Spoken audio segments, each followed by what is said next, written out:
Ciężko w to uwierzyć, ale złamałem swoje zasady. Co konkretnie się stało, zaraz się dowiecie, ale musicie uzbroić się w cierpliwość, ponieważ jest to kanał dywidendowy, który wymaga dużej cierpliwości. Nic nie jest podane na tacy. A tymczasem, jeżeli interesujesz się spółkami dywidendowymi, kryptowalutami, ogólnie inwestycjami w takie aktywa, trafiłeś w dobre miejsce. Wracając do naszego tematu, postanowiłem sprzedać kolejną transzę kryptowalut i kupić za to dosyć ryzykowną spółkę.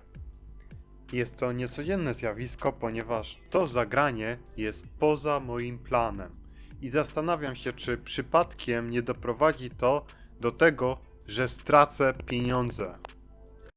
How much did we lose today? $1 billion. You should probably dial in.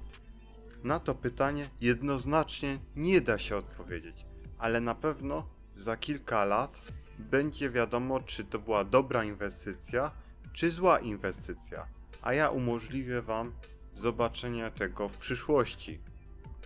Drodzy słuchacze i słuchaczki, teraz przedstawię Wam moją indywidualną definicję inwestowania. I tak według mnie inwestowanie to proces, w którym podejmujemy decyzje w sytuacji, gdzie mamy ograniczone informacje. I ta spółka, którą zaraz przedstawię, a którą zakupiłem, jest właśnie takim dobrym przykładem definicji mojego inwestowania. Decyzja dotycząca zakupu tej spółki jest dobrym przykładem tego inwestowania. Miałem ograniczone informacje, a na podstawie tych informacji, które zdobyłem, postanowiłem o zakupie tej oto spółki. Dobra, nie będę Was już w takiej niepewności trzymał. Przechodzimy do naszego orzeszka. Proszę, ta spółka to TSMC, czyli tajwański producent półprzewodników. Produkuje chipy na cały świat. Spółka już bardzo dobrze znana. Jak dobrze pamiętacie, w poprzednim odcinku portfela Psi Zaprzęg zaznaczałem, że właśnie w przyszłości będę mocno chciał się skupić na tej spółce. Kwota, za którą to wszystko zostało zakupione, to około 6600 zł. Akcje zostały zakupione w cenie $170 za sztukę w liczbie 10 sztuk. Na tej grafice widzicie poziomy sprzedaży, wszystkie jakie były, i mamy też zaznaczoną sprzedaż poza planem. Tutaj chodzi o to TSMC, które wcześniej widzieliście, i jest też kolejny poziom sprzedaży, czyli 4 października 2024 roku, który omówię za chwilę. Na tym materiale zauważycie też poziomy datowe związane ze sprzedażą Bitcoina. Skąd w ogóle takie poziomy datowe? Otóż jeden z youtuberów na polskiej scenie kryptowalut zauważył, że Bitcoin rośnie 150 tygodni. Te poziomy datowe to właśnie to szaleństwo bitcoinowe i związane z kryptowalutami, i mamy tutaj kolejno 140 tygodni, 130, 120, 110 i 100 tygodni. A 100 tygodni to jest poziom datowy właśnie 4 października 2024 roku.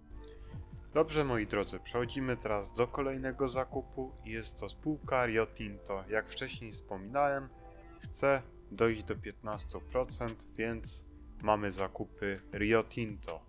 A dodatkowo widzicie tutaj screenshot z takiej strony internetowej myfund.pl. I tak w przyszłości za pośrednictwem tej aplikacji będą pokazywane wyniki finansowe tego portfela, różne wykresy, diagramy. To jest taki kombajn finansowy, jest masa tam informacji, można wyciągać, zbierać to, składać, statystyki.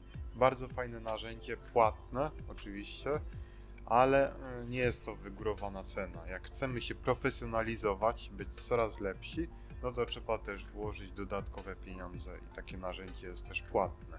Pod spodem zostawiam informacje do strony internetowej, gdzie można po prostu przeglądnąć sobie ofertę tej aplikacji różne programy są. No ja już zacząłem to testować i ogólnie jestem zadowolony. Coraz więcej wykresów, diagramów będzie pokazywane właśnie z tej aplikacji. Oczywiście nie będzie to tak przeładowane, tylko najważniejsze z nich będę prezentował, a resztę sobie po prostu darujemy. No i tutaj elegancko widzicie czarno na białym, zakupione za 1663 zł, 6 akcji Rio Tinto. Na tym screenshocie z aplikacji MyFund widzicie dokładnie, że Rio Tinto zajmuje teraz 11%, kwota około 4904 zł. I tak tutaj wyglądają te spółki rozbudowane. Najbliższe cele zakupowe to przede wszystkim będzie powiększanie Rio Tinto do 15% i chcemy, żeby United Health Group, gdzie spadło do 5%, około 5,30 udziału w portfelu do 10%, więc na pewno jeszcze jedna akcja będzie dokupowana w najbliższym czasie, jeżeli pojawią się jakieś dodatkowe środki, czy ze sprzedaży kryptowalut, czy na koniec roku. Tutaj kolejny fajny wykres, który pokazuje, czy to co robimy ma w ogóle jakikolwiek sens. I mamy dwie linie. Linia niebieska to są zainwestowane pieniądze. Tutaj to jest 37 416 zł, a aktualnie portfel jest warty 43 679 zł. Im bardziej te dwie linie są od siebie oddalone, tym lepiej, to znaczy, że portfel jest o wiele więcej warty niż pieniądze, które w niego zainwestowaliśmy.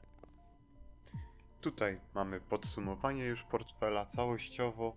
No i całościowo to tak wygląda, że portfel jest 13,5% do przodu. Tu są dwie dane, jeżeli chodzi o zwrot w ogóle całościowego portfela, ale to u góry 21% jest troszkę inaczej liczone. Ja przyjąłem, że portfel jest liczony tak na dole, jest podsumowanie. No i możecie sobie zobaczyć, że na grupie Kenty już jest zysk 49%, Dom Development też bardzo wysoko i na przykład jeżeli popatrzymy na TSMC, które było miesiąc temu kupowane, zysk całościowy jest już 11%, więc zwrot z inwestycji z tej spółki jest bardzo wysoki. I zobaczymy, jak będzie w przyszłości. Kto będzie chciał, to może wgłębić się trochę bardziej w te dane, a kto nie, no to nie musi przecież. I tyle.